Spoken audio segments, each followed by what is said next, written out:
Hey everybody, what's going on? Welcome to my channel. Welcome to this video. My name is Calvin. I'm doing another video on gratitude.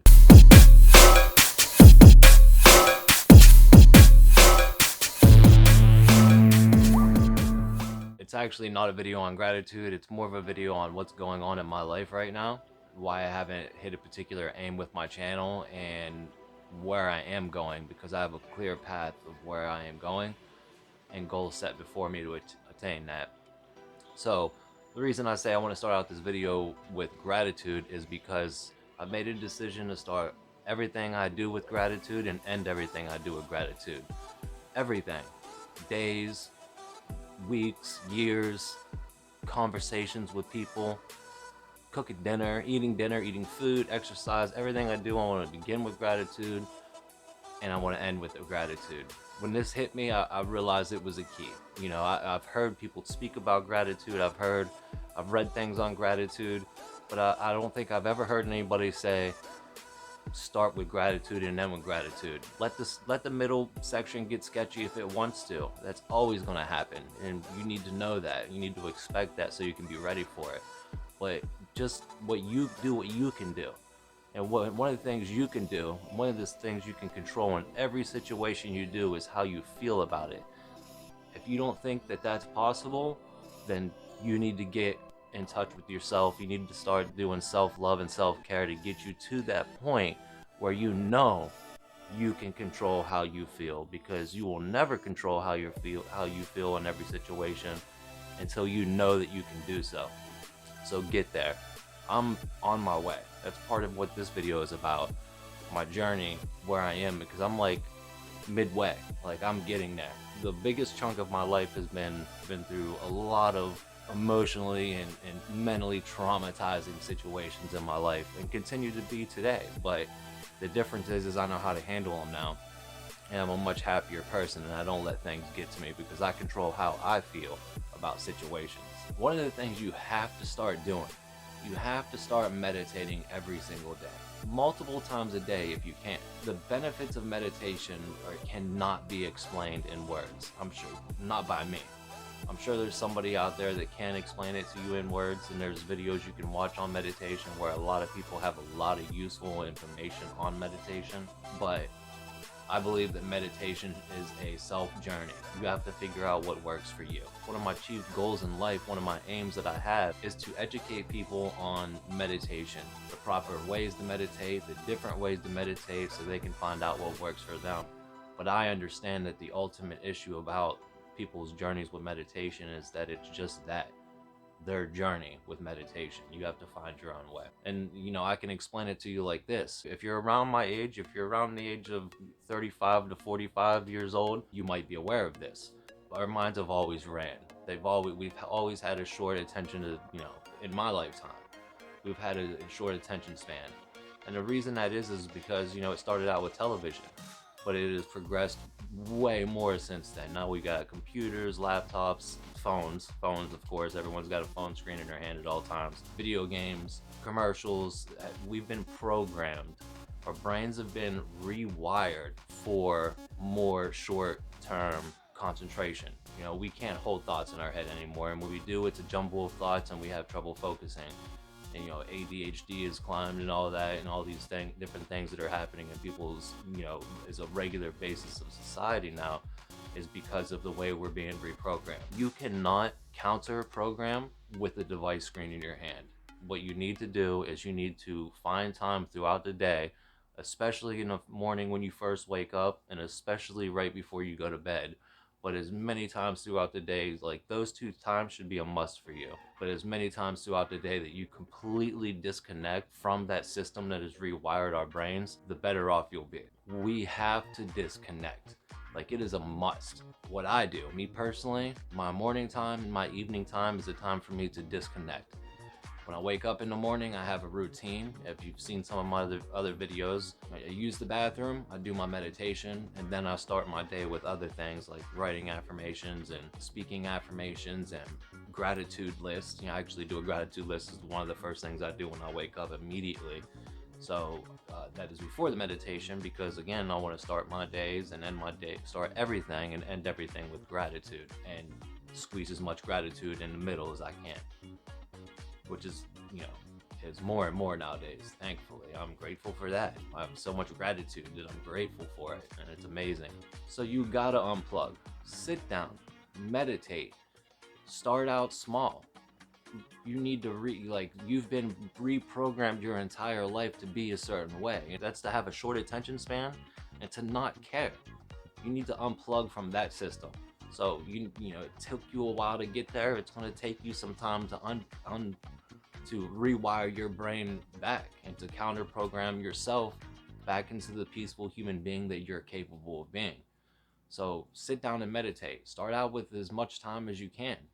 Know that when you sit down, even if you do a 3-minute meditation, if after 1 minute you're like, oh, I'm starting to get fussy, I want to move, and you're actually what you're doing by sitting, making yourself sit still, you're fighting that counter programming. You're fighting the urge to get up and to check your emails or to check your phone or to get on the computer or turn on the TV and turn on social media. Fight that urge. Sit there for those 3 minutes. Make a commitment, make a decision for yourself that you're going to stick with it. And then over time, make sure you're increasing that time. You want to get better as you go. I'm currently, I started out with 5 minutes. I think I started out with 1 minute. I went to 5 minutes, then I went to 7 minutes, then I went to 10 minutes, then I went to 15 minutes, and now I'm actually on 20 minutes. It's been 2 years, and I can just get myself to sit down and sit still for 20 minutes. Now, that doesn't mean that I have my mind clear for that 20 minutes. I don't even know, I haven't had the privilege of speaking to yogis or master meditators yet, and it's part of my journey. And I'm going to get there, and these are some of the questions I have. I want to know if these people can actually quiet their mind for a full meditation session, or even for 10 minutes. I'm willing to bet the yogis and these master meditators, they do this meditation the same way I do. They allow a thought to come in and they allow it to pass. But there isn't a 20-minute span of time where their mind is completely clear. And if that's possible, then I want to get there, because it is so amazing to clear your mind, to take control of your thoughts. Like, these thoughts coming at you like boom, boom, boom, like what's going to happen today, this afternoon, tonight, tomorrow, next week. None of that matters. Right now matters. So that's what you're doing.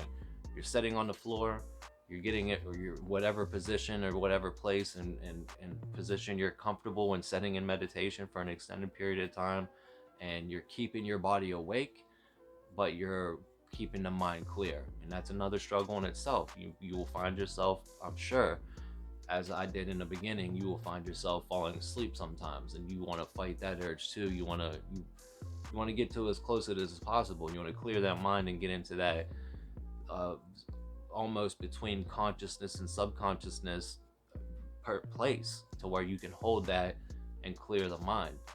Which is why, by the way, the first thing in the morning and the last thing before you go to bed, doing meditations and unplugging is very important, because you start to enter and exit. In the morning you're exiting that subconscious back to the conscious. In the evening you're exiting the conscious back into the subconscious, and it's that sweet spot that is important for you, and especially important for you once you start to unplug from the system that you've been programmed to act out daily. So make sure that you're just unplugging and you're taking time to ease in and ease out of that subconsciousness, so you could feel more in tune with the world around you, with the energies around you. I'm not sure what my journey is yet. I have a goal, and that's the most important part I've learned recently. Not unfortunately, but thankfully at the same time, I've recently learned that I need to set goals for myself, and I need to do things for myself that'll keep me engaged and give me a path to follow, because if I don't have a destination, I'm not going anywhere. Unfortunately, but thankfully at the same time, I've recently learned this and taught myself, learned this on my own. The point is that I'm not sure how my journey is going to turn out. I'm not sure how my journey is going to, how the road's going to curve, what tunnels I'm going to have to go through, what bridges I'm going to have to cross. I have an aim, but I don't have a destination. I don't have a path in mind. But I think it'll be me that helps bridge the gap on, your energy crystal swear by crystals and mantras and everything that people on the other side are like, ooh, that's too witch doctory for me, or whatever they feel about it. I want to bridge that gap because it's a reality. Like, these people have hanging crystals around their neck and playing with Tibetan bowls and stuff. They know what's going on. They're way more unplugged and in tune with the energies that are around us. And I am definitely not one of those people. And I definitely have to used to be one of those, not one of those, one of us that is, connected into the world around us to so much that we're not aware of the energies of the world around us, if that makes any sense. So much into device screens and social media and the active world around us that we've all been programmed to absorb on a daily basis. uh, I'm on that side. I'm like, I've just stepped my foot out of that crowd of people, and I'm headed over here because I know that the energies of the world around us and the powers of the universe around, in the world around us, are real. They're there's something you can feel and touch, taste, every single day. And I am going to pull myself out of that crowd of plugged in people, and I'm going to get more in tune with the energies in the world and the universe around me.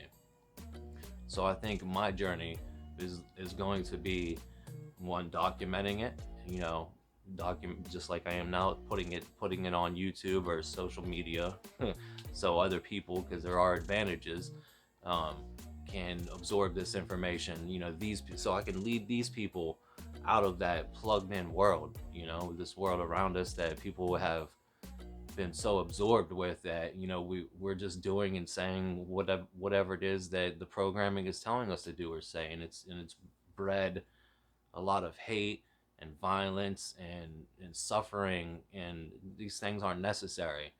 you know there's good in every single one of us. We all have love in our hearts, and we need to release that into the world around us, and that's not going to happen while we're plugged in. So, whatever you want to call it, hopefully you don't think I'm too crazy for my words here, because there is some truth in it, and I don't know how to put it into words. And obviously, if I don't know how to put it into words, I don't know how to put it into my vocation and to bring it to the world. But I want to help people unplug. I want to help people find their way to being the best version of themselves they can be.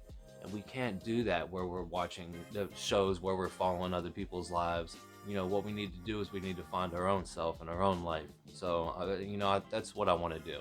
I want to just bring that to people. I want to let people see that there's a better way to live their lives. And if I have to do that through my journey from where I was to where I'm going, and then from here on document it, and hopefully that'll inspire some people and touch some lives, then that's what I'm going to do. So I really do feel like that is what I'm supposed to do. And there are no accidents. So basically, I guess I'm asking you to take this journey with me. Check back with me, see where I'm at, and see, if you've had some thoughts in your mind about why you should meditate, or why you should, if you felt like there's something tugging, something pulling at you that's saying, hey, come on, wake up, or pay attention, dummy, like knocking you on the head. Sometimes I feel like that, like literally, like the universe is like, pay attention, dummy, and I'm getting there. I'm like, huh? That's where I'm at. So I want to get you there, because if you can relate to what I'm saying at all, by all means, hit the like, hit the subscribe, because I'm going to document this journey. It's hard for me to put it into one video, so I'm going to make a few videos. And one of the reasons I haven't done this is because they're going to be negative. I've been trying to figure out how to make them positive, but the fact is where I've come from is so bad. It's so negative that anytime I ever tell anybody anything about some of the things that I'm going to share on YouTube, they want to give me their sympathy. So it's one of the reasons I don't speak about it often, because I don't. Sympathy is great. It can give you something. That false sense of, oh, somebody cares about me. At the end of the day, I think we all know that sympathy is just that. It's just that something people do to make you feel better in it now. And that's why there's that saying, I don't want your sympathy, or people are like that. And I without being negative about it, I don't want people's sympathy. You know, I want real meaningful friendships and relationships with people that I even meet on a short time period of basis, or run into at the store, the checkout aisle. I want to be able. That's the way we should interact with people around us, not, oh, I'm so sorry to hear that, you know. So I don't want that type of sympathy. What I want to do is I want to teach people that no matter what you've gone through and no matter what you're going through, you can come out of it. You can be a better person because of it. You can turn it into a positive. Everything is for a reason.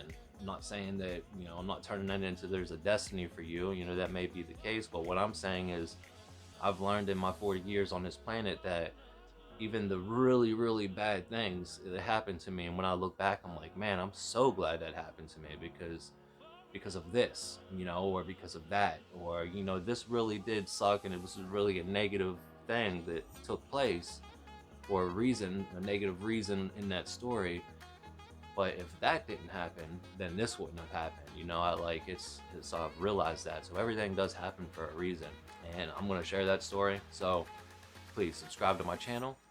I know I've kind of been all over the place recently. I got some different videos on here that you probably won't be so interested in. Most of them, to be honest with you, because I haven't, for some reason, I keep trying, but I haven't found my footing yet. And I know I feel like that's coming soon. So be patient with me, subscribe to my channel, and check out the next video. Again, just real quick, that next video is going to be about me. I've already got it written down on paper. I've had it for weeks. I've been like, I guess afraid to talk about it for multiple reasons. You know, I'm not afraid of telling people that. You know, just people giving me their sympathy for and their, you know, their condolences on stuff that happened to me doesn't make me fearful. I don't like it, but it doesn't make me fearful. What I guess what I'm afraid of is the negative energy that every time I bring it up, it makes me feel. So I just got to get past that and put it down. So I'm gonna do a video about that. You know, some very messed up things that have happened, and then I'm gonna, you know, I'm gonna always try to bring it back to the positive, start and end with positive, because that is the important part of everything. You got to find the positive in everything, and a lesson in everything. And then just to finish this video on a positive note, just let it be known that stick with me through some of the negative videos, check them out. They're interesting if nothing else. But the important part is where I am now compared to where I used to be and how I got here and where I'm going. That's another thing that's very important. Like you're gonna see me explain to you how bad it was and how good it's been. But part of that, and I'll just put that out there now, is that I'm very close to losing a lot of things in my life, and I have zero worry. As a single father, doing everything by himself, I'm on the cusp of pass or fail. So that's another reason why I wanted to start this journey on, you know, post this journey online, so you can see me succeed, because I know I'm about to succeed. I know success is right around that corner, and I want you to watch it. You know, how bad it was, how I dug myself out of that into where I am now, and then I'm almost on the cusp of pass or fail, pretty much on that cusp. I'm teetering on the line, actually. It's not almost or pretty much. It's like I'm there. So watch me succeed. You can watch me succeed, and let me show you how not only am I going to succeed, but I'm going to find myself along the way. So thanks for watching. I'll see you guys soon.